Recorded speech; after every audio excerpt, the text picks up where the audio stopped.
Estás escuchando Capital Empresa, un programa dirigido al comercio, la pequeña y mediana empresa y a los emprendedores. Capital Empresa, donde damos voz a tus necesidades.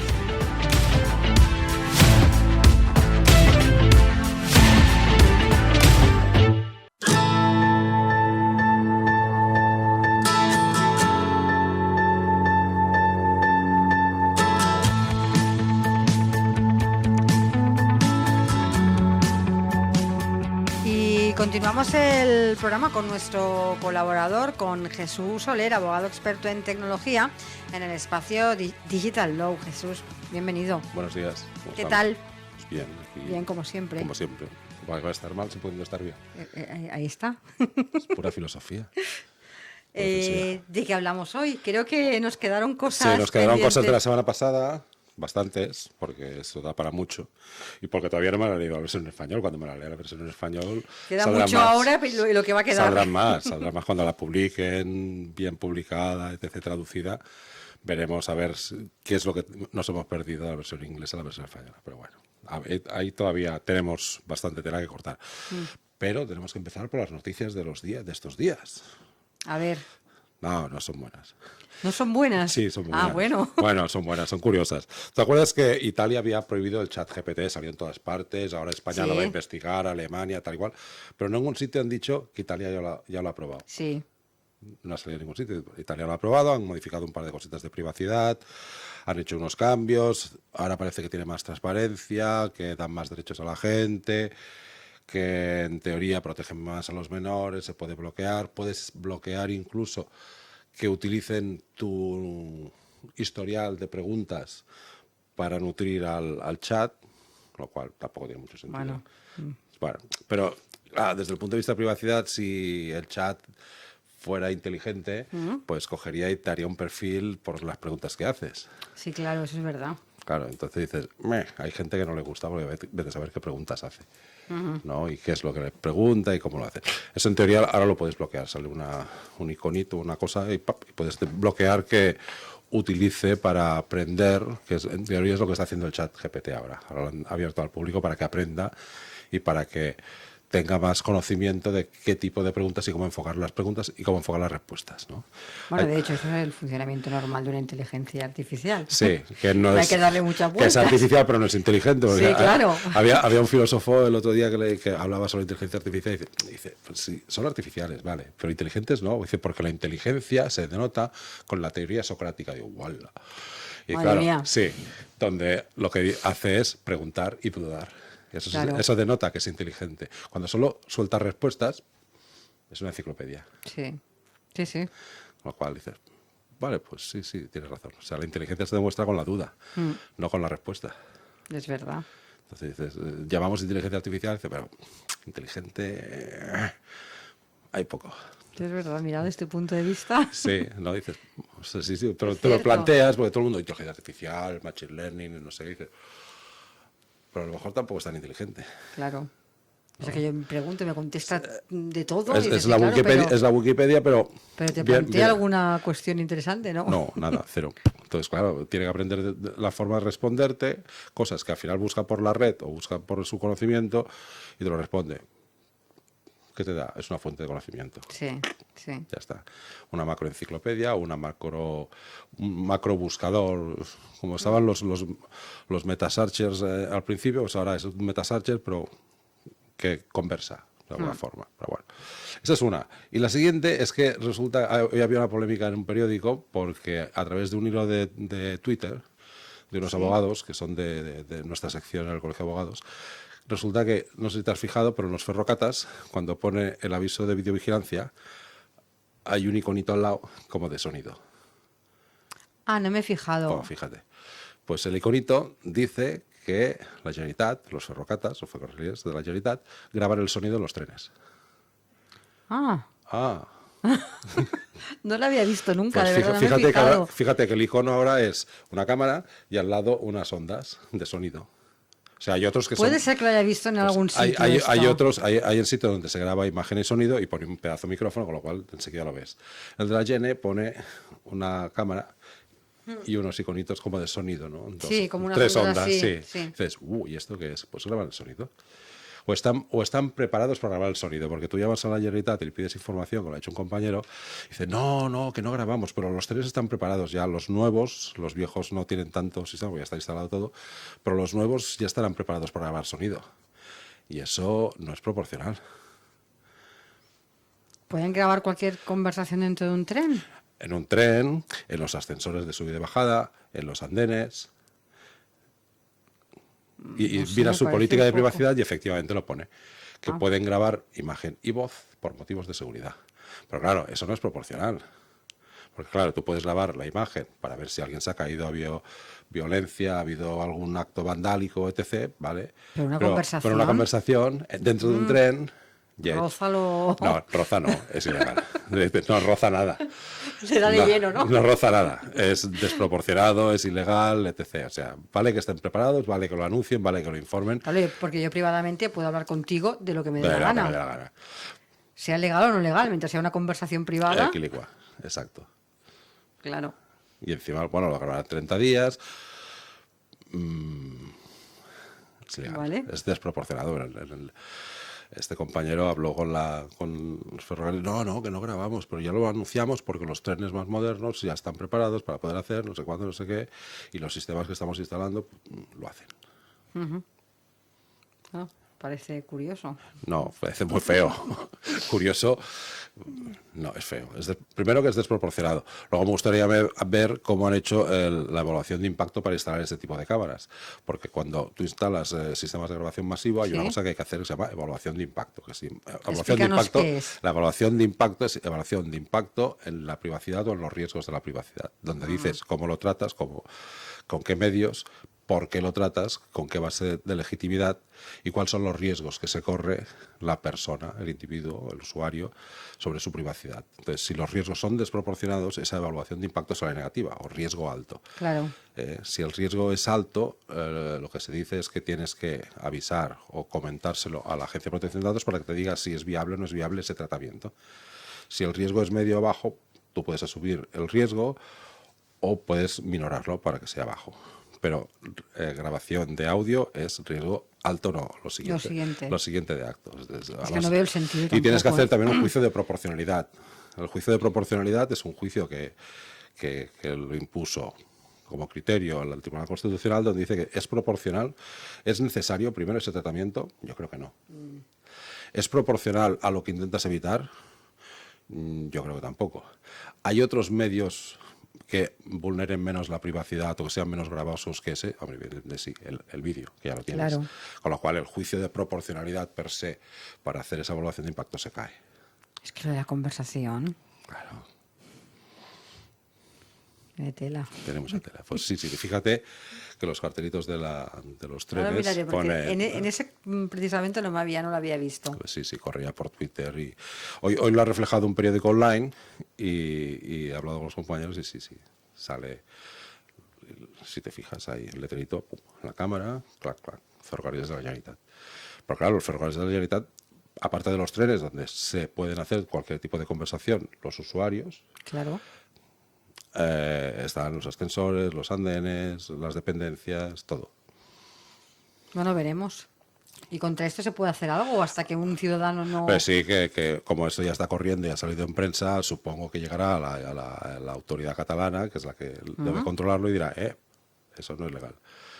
Y le obligarán a quitarlo. Vale, pues esperaremos a ver si Le obligarán a pasa quitarlo, esto, ¿no? exacto. Yo creo que ahí la autoridad Este es un caso claro, ¿no? La autoridad catalana tendría que actuar de oficio más que con el chat GPT y otras cositas de estas raras, ¿no? Que ahí sí que incide directamente en la intimidad de los usuarios, que cada día lo cogen millones de personas, los ferrocarriles. Y se mantienen miles y millones de conversaciones. De todo tipo. Exactamente, de todo tipo. Imagínate, es el gran hermano, otra vez, ¿no? Sí. Nos controlan. Imagínate que lo quieran controlar para otros fines. Bueno, veremos cómo acaba, ya nos dirás si... Sí, hacen? supongo que el hilo continuará o esperemos que la administración haga algo de oficio, cosa que dudo. No sé, no se puede Cosa- hacer... Sí, se puede hacer de oficio, Sí, ¿no? sí. No, la autoridad catalana lo tendría que hacer de oficio. Ah, vale, dudas que se haga. Yo pongo mis dudas Bueno, en que se haga. dejaremos ahí a ver qué pasa. Pero bueno. Bueno, veremos. Sí, lo veremos, ¿no? Pero bueno, tenemos que hablar de nuestro libro. Sí, porque si no, tenemos que hacer Mica 3. Un tercer programa sobre el Mica y veremos exactamente. Y entonces a lo mejor ya lo han publicado y todas esas cosas, ¿no? La semana pasada nos quedamos en las medidas, en cómo tenía que funcionar, las definiciones, sí, cómo estaba más o menos estructurado, normas y con qué sí. finalidad se había hecho esta Sí. regulación, qué posibilidades había, que está bien. O sea, Sí. cada vez que lo lees un poquito más dices, bueno, tiene sentido.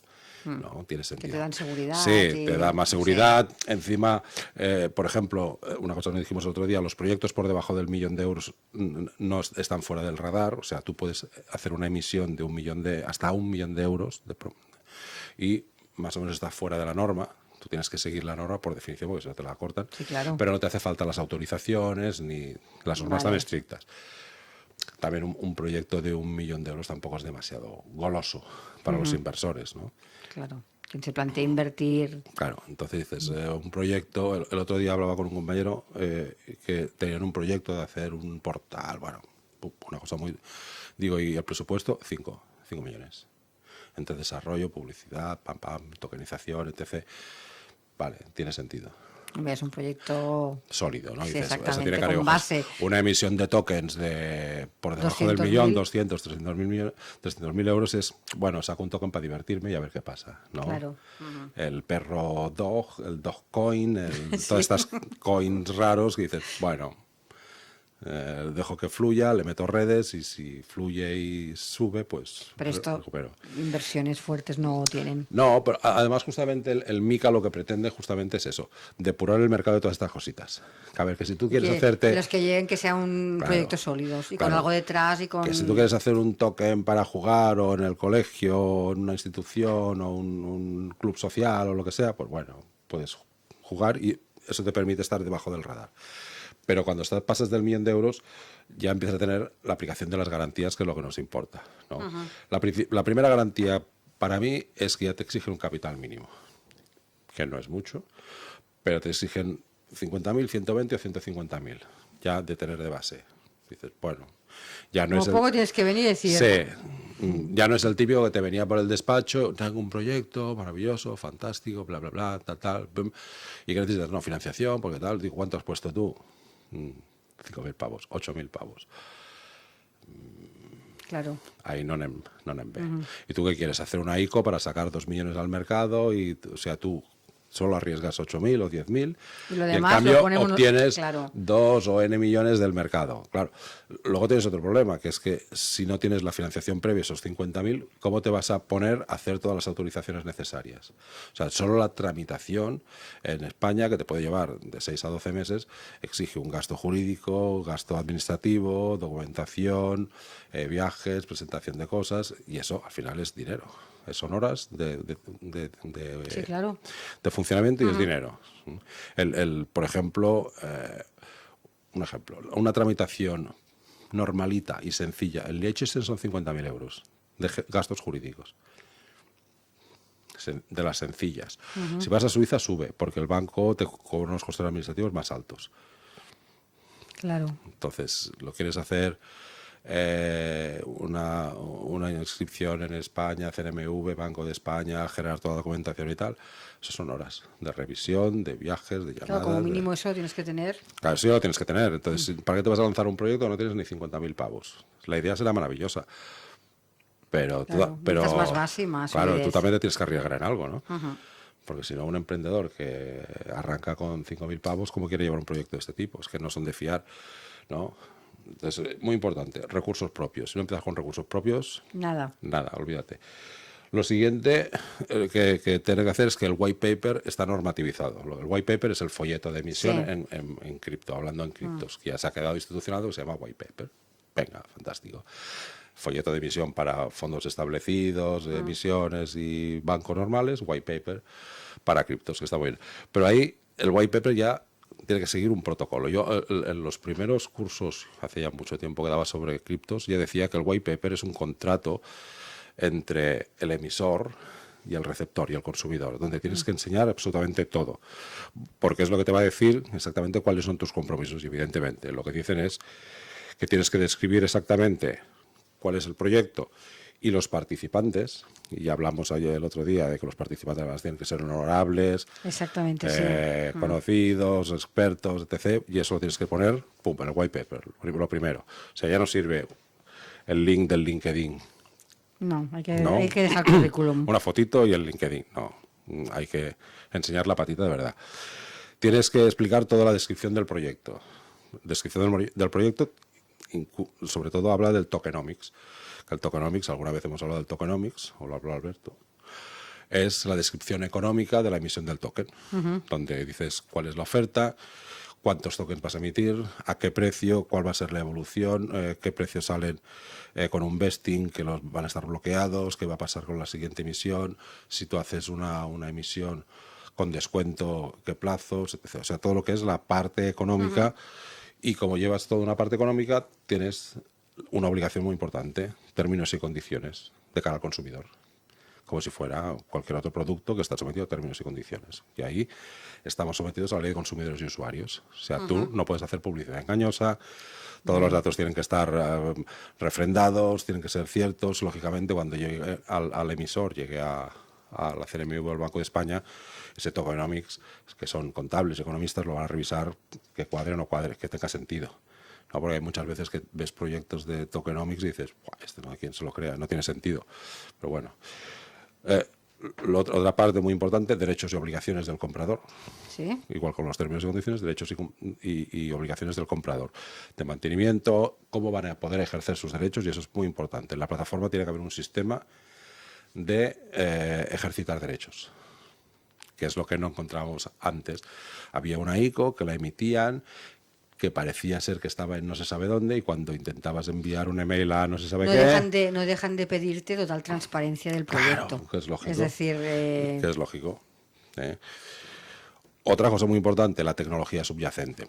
Que esto lo tienes que poner un poquito en clink, porque claro, la tecnología es una tecnología emergente. Y la tecnología subyacente es, vale, blockchain, ledger distribuido, DLTs, todo lo que tú quieras, en la cadena de tal...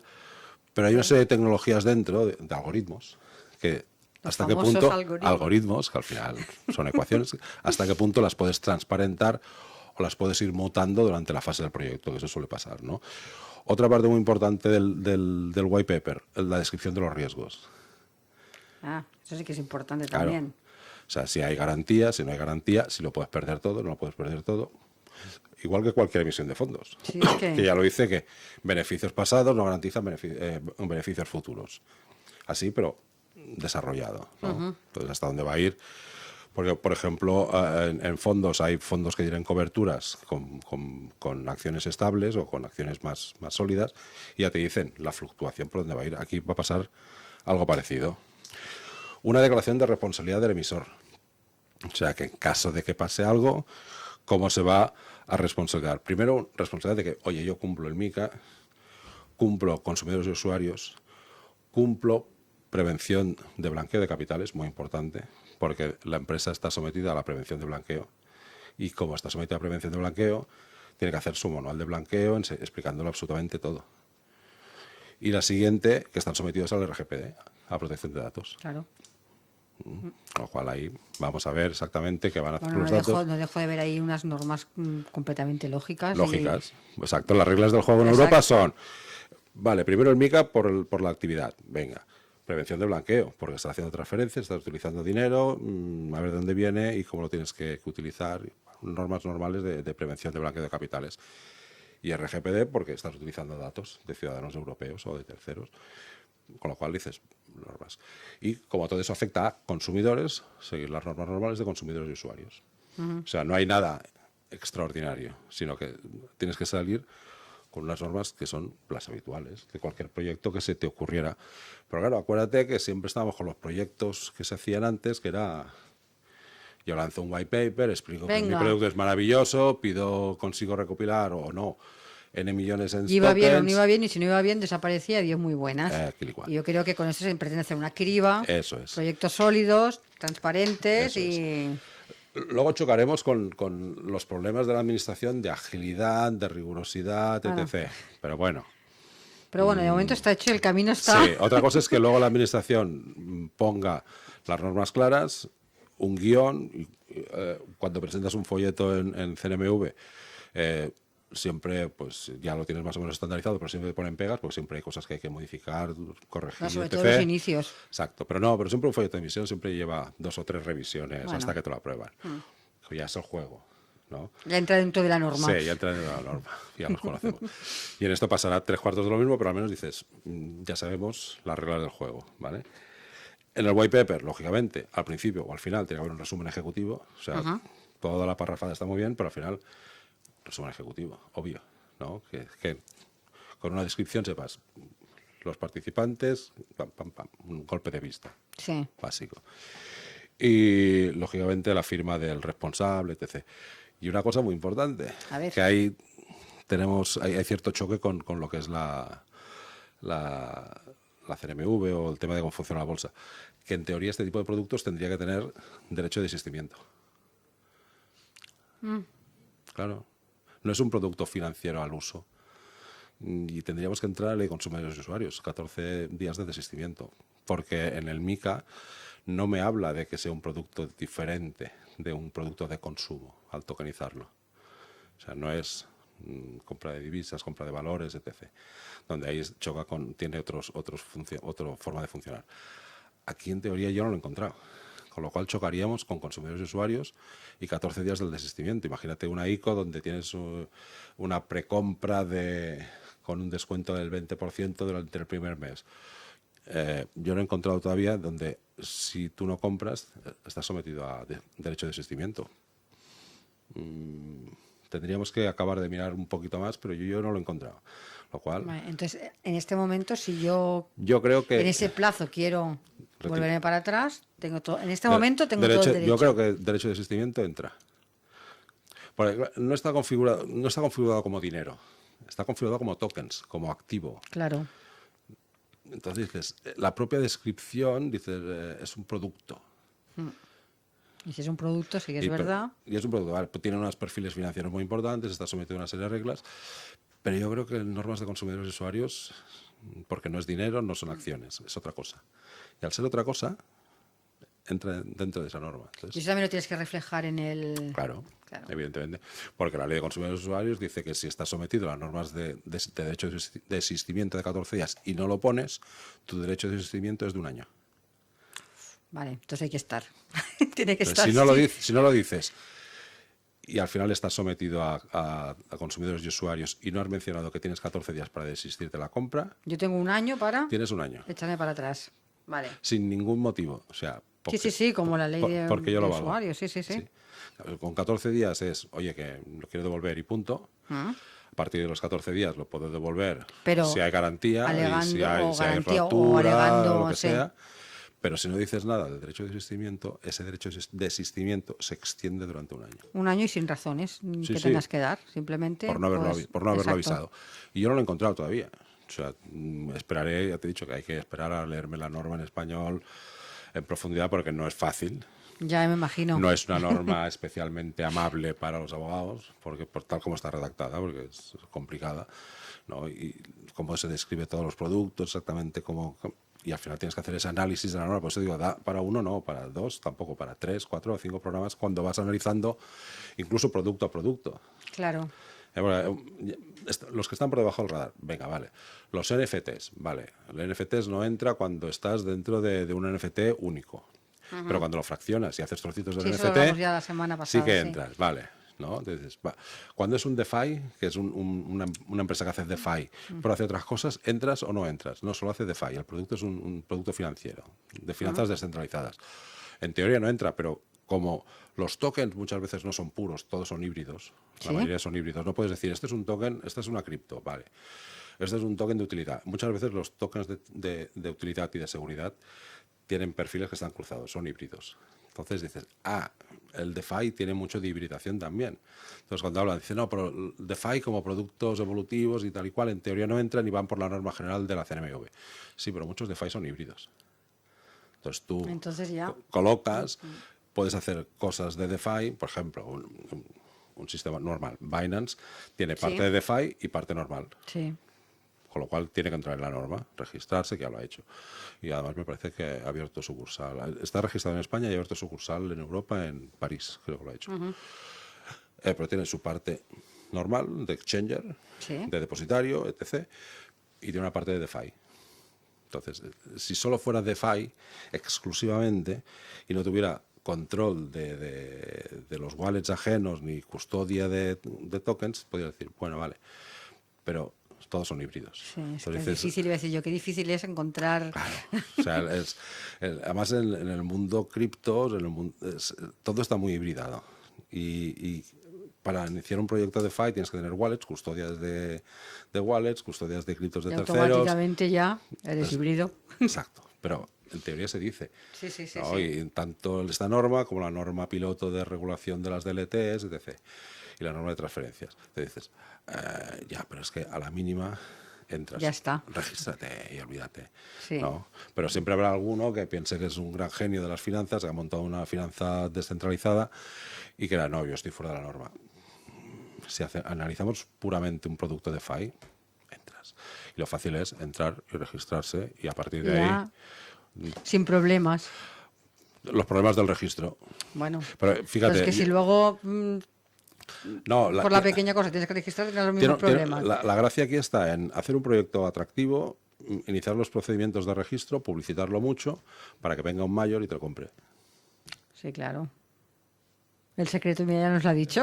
El truco es porque al final te vas a encontrar que todas las grandes plataformas de bolsa, de valores, de gestores y bancos, al final van a comprar o absorber plataformas de este tipo.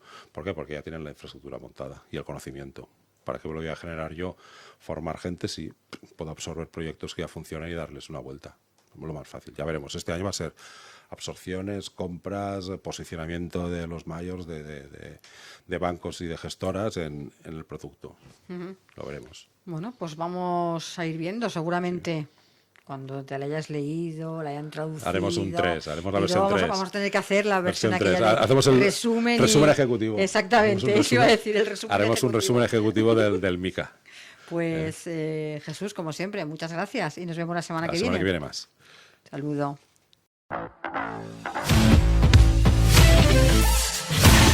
Estás escuchando Capital Empresa, un programa dirigido al comercio, la pequeña y mediana empresa y a los emprendedores. Capital Empresa, donde damos voz a tus necesidades.